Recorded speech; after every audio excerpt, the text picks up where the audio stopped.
স্বাধীনতা অর্জন করতে হলে সরকারের পতন করতে হবে। সেটা কিভাবে করতে হবে? তোমাদের সবচেয়ে প্রথম তোমাদের দায়িত্ব হচ্ছে বিচার কার্যক্রম শুরু করা।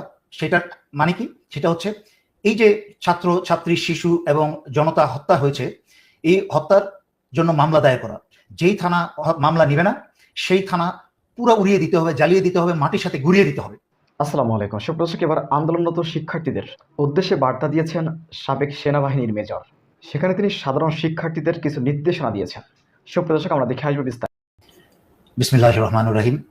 সংগ্রামরত ছাত্রছাত্রী জনতা ও দেশপ্রেমিক বাংলাদেশি দেশে বিদেশে যে যেখানে আছেন, আসসালামু আলাইকুম। ইংরেজিতে একটা কথা আছে, justice delayed is justice denied. মানে বিচার কার্যক্রম বিলম্বিত করা মানেই হচ্ছে সুবিচার প্রত্যাখ্যান করা।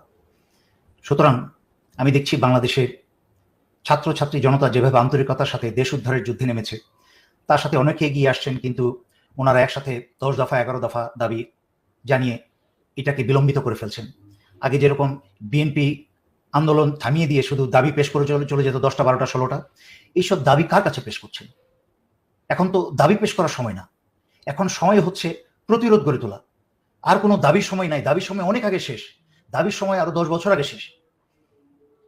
এখন বিচার নিজের হাতে তুলে নিতে হবে, এখন বিচার নিশ্চিত করতে হবে। সংগ্রামী ছাত্রছাত্রী ভাই বোনেরা, তোমাদের উদ্দেশ্যে আমি স্পষ্ট কিছু কথা বলতে চাই। এই দিক নির্দেশনা যদি মাথায় রাখো, ইনশাল্লাহ বিজয় শীঘ্রই আসবে। তোমাদেরকে একটা স্পষ্ট মিশন নিয়ে নামতে হবে এবং step by first mission first thing first. তোমরা মিশন নিয়ে নামতে হবে এবং এই মিশনের প্রত্যেকটা মিশনের একটা নির্দিষ্ট সময় থাকতে হবে। তুমি আনলিমিটেড সময় ধরে একটা জিনিস যদি 2 দিন পরে পরে রাস্তা নামো, এইভাবে কিন্তু আন্দোলন বেশি দিন চালিয়ে যেতে পারবে না। কারণ এখানে অনেক কিছু বিষয় আছে, আমি এত ব্যাখ্যায় যাব না। তারপরেও এইভাবেই বলছি যে নিজেদেরও একটু রেস্ট অ্যান্ড রিফিট, একটু বিশ্রাম এবং আবার শক্তি পুনর্গঠন করে আবার নামতে হবে। কিন্তু একটা মিশন নিয়ে, সবচেয়ে গুরুত্বপূর্ণ মিশনটা নিয়ে আগে নামতে হবে। সেটা কি? তোমাদের নিজস্ব একতা থাকতে হবে এবং তোমাদের মাঝখানে এখন অনেক মানুষ প্রবেশ করার চেষ্টা করবে, যারা তোমাদেরকে অন্যদিকে নেওয়ার চেষ্টা করবে, তোমাদেরকে পথ বিচ্যুত করার চেষ্টা করবে তোমাদের মিশন থেকে। তোমাদের মনে রেখো, তোমাদের একমাত্র মিশন কিন্তু এখন এই বাংলাদেশের স্বাধীনতা পুনরুদ্ধার। এই সরকারের পতন করতে হলে, স্বাধীনতা অর্জন করতে হলে সরকারের পতন করতে হবে। সেটা কিভাবে করতে হবে? তোমাদের সবচেয়ে প্রথম তোমাদের দায়িত্ব হচ্ছে বিচার কার্যক্রম শুরু করা। সেটার মানে কি? সেটা হচ্ছে এই যে ছাত্র ছাত্রী শিশু এবং জনতা হত্যা হয়েছে, এই হত্যার জন্য মামলা দায়ের করা। যেই থানা মামলা নিবে না সেই থানা পুরো উড়িয়ে দিতে হবে, জ্বালিয়ে দিতে হবে, মাটির সাথে গুড়িয়ে দিতে হবে। সোজা কথা, সারা বাংলাদেশের সমগ্র জনতা একত্র হয়ে লাখ লাখ মানুষ গিয়ে থানায় আপনারা এফআইআর বা যে কার্যক্রম আছে সেটা শুরু করতে হবে। সেখানে স্পষ্টত প্রথম মূল আসামি করতে হবে স্বৈরাচারী শেখ হাসিনাকে, কারণ সে এই হত্যার হুকুমদাতা সে। তারপরে তার সাথে আনতে হবে বাংলাদেশের যত থানা আছে সব থানার ওসির নাম এবং তাদের অধীনে যারা যারা গুলি করেছে ছাত্রদের উপরে।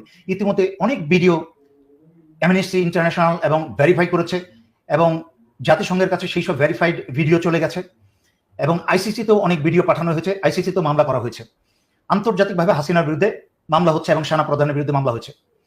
সুতরাং আমি আপনাদেরকে বলবো, আপনারা নামছেন সব ভালো কথা, কিন্তু একটা মিশন নিয়ে নামায় প্রথম কাজটা হচ্ছে থানায় মামলা দায়ের করা, তারপরে হাসিনার গ্রেফতারের জন্য সারা দেশকে উত্তাল করে দেওয়া, সারা দেশের এই আওয়ামী লীগ, এই পুলিশ এবং স্বৈরাচারী শেখ হাসিনার নাভিশ্বাস তুলে দেওয়া যতক্ষণ পর্যন্ত হাসিনার গ্রেফতার না হয়। এবং আমি আপনাদেরকে বললাম, ইনশাল্লাহ এই সশস্ত্র বাহিনী উদ্যোগ নেবে স্বৈরাচারী হাসিনাকে গ্রেফতার করতে, দেশকে বাঁচানোর জন্য। কারণ এখন সশস্ত্র বাহিনীর ভিতরে গন্ডগোল শুরু হয়েছে, তাদের মাঝখানে 2-3 ভাগ হয়ে গেছে, যেটা প্রথম দিকে অনেক গুজব উঠেছিল, বাট এখনই সশস্ত্র বাহিনীর দেশপ্রেমিক জুনিয়র অফিসাররা এবং অন্যান্য পদবীর সৈনিকরা কিন্তু আর জেনারেলদের কার্যক্রম, ঘুষখোর জেনারেলদের কার্যক্রম পছন্দ করছে না। সুতরাং বাংলাদেশ ক্যান্টনমেন্টের সেনানিবাসের ভিতরেও কিন্তু যে কোনো মুহূর্তে যে কোনো কিছু হয়ে যেতে পারে। সেনা এক ডিজিএফ এর অফিসের মাঝখানে ভারতের রয়ের দেশবিরোধী কার্যক্রমের হেডকোয়ার্টার ভারতের রয়ের অফিস আছে। যারা যারা যেই সব বাংলাদেশ সশস্ত্র বাহিনী ডিজিএফআই গোয়েন্দা বিভাগ যারা যারাই ভারতের রয়ের সদস্যের সাথে মিলে কাজ করেছে এত বছর, 15 বছর, তাদের সবাইকে আইনের মুখোমুখি হতে হবে দেশদ্রোহিতার মামলায়। এবং ফাঁসি, অনেকের ফাঁসি হবে, বড় বড় চ্যাম্পিয়নদের ফাঁসি হবে যারা 15 বছরে দেশকে বিক্রি করে দিয়েছে ভারতের কাছে। আপনারা ইতিমধ্যে দেখেছেন যে ভারতের মিডিয়াতে এসেছে কি করে স্বৈরাচারী হাসিনাকে বাঁচাতে বাংলাদেশের র এসেছিল, যেটা আমি গতকালকে লাইভে এবং আগের লাইভেও বলেছি। বাংলাদেশের র প্রবেশ করেছে এবং কিভাবে স্টুডেন্টদেরকে হত্যা করেছে। এখনো কিন্তু সেই কালো ছায়া সরে যায়নি।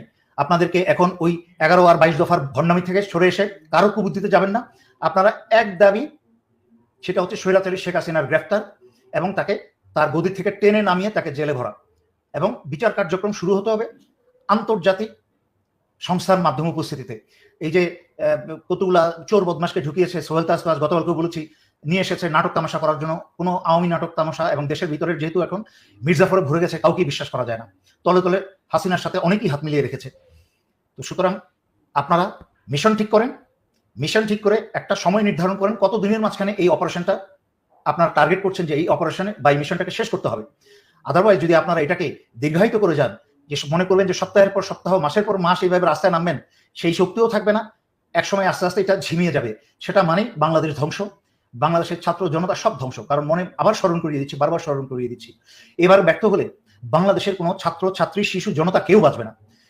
কাশ্মীরের মতো ভারত এসে এই দেশে ঢুকবে, ঢুকে ধর্ষণ করবে। দেখেছেন না আপনাদের আন্দোলনের সময় ছাত্রলীগের ছেলে পেলে দেখে আমাদের ছাত্রীদেরকে ধর্ষণ করেছে এবং বিভিন্ন ধরনের অশ্লীলতা করেছে। তারা চিন্তা করে দেখেন, ভারতীয়রা যখন ওরা যখন বাংলাদেশে প্রবেশ করবে তখন বাংলাদেশে কি হবে? আপনার মা, বোন, স্ত্রী, সন্তান কোনো মেয়েকেই ছাড়বে না ধর্ষণ করার থেকে। বাংলাদেশকে বাঁচান। এবার আল্লাহর হস্তে হাসিনার গ্রেফতারের দাবি ছাড়া আর অন্য কোনো দাবি এর মাঝখানে আনবেন না। হাসিনাকে গ্রেফতার করে জেলে ভরলেই সমস্ত ছাত্রছাত্রী অটোমেটিক ছাড়া পেয়ে যাবে ইনশাল্লাহ। আজকে এইটুকু বলে আমি শেষ করছি। ধন্যবাদ। আসসালামু আলাইকুম।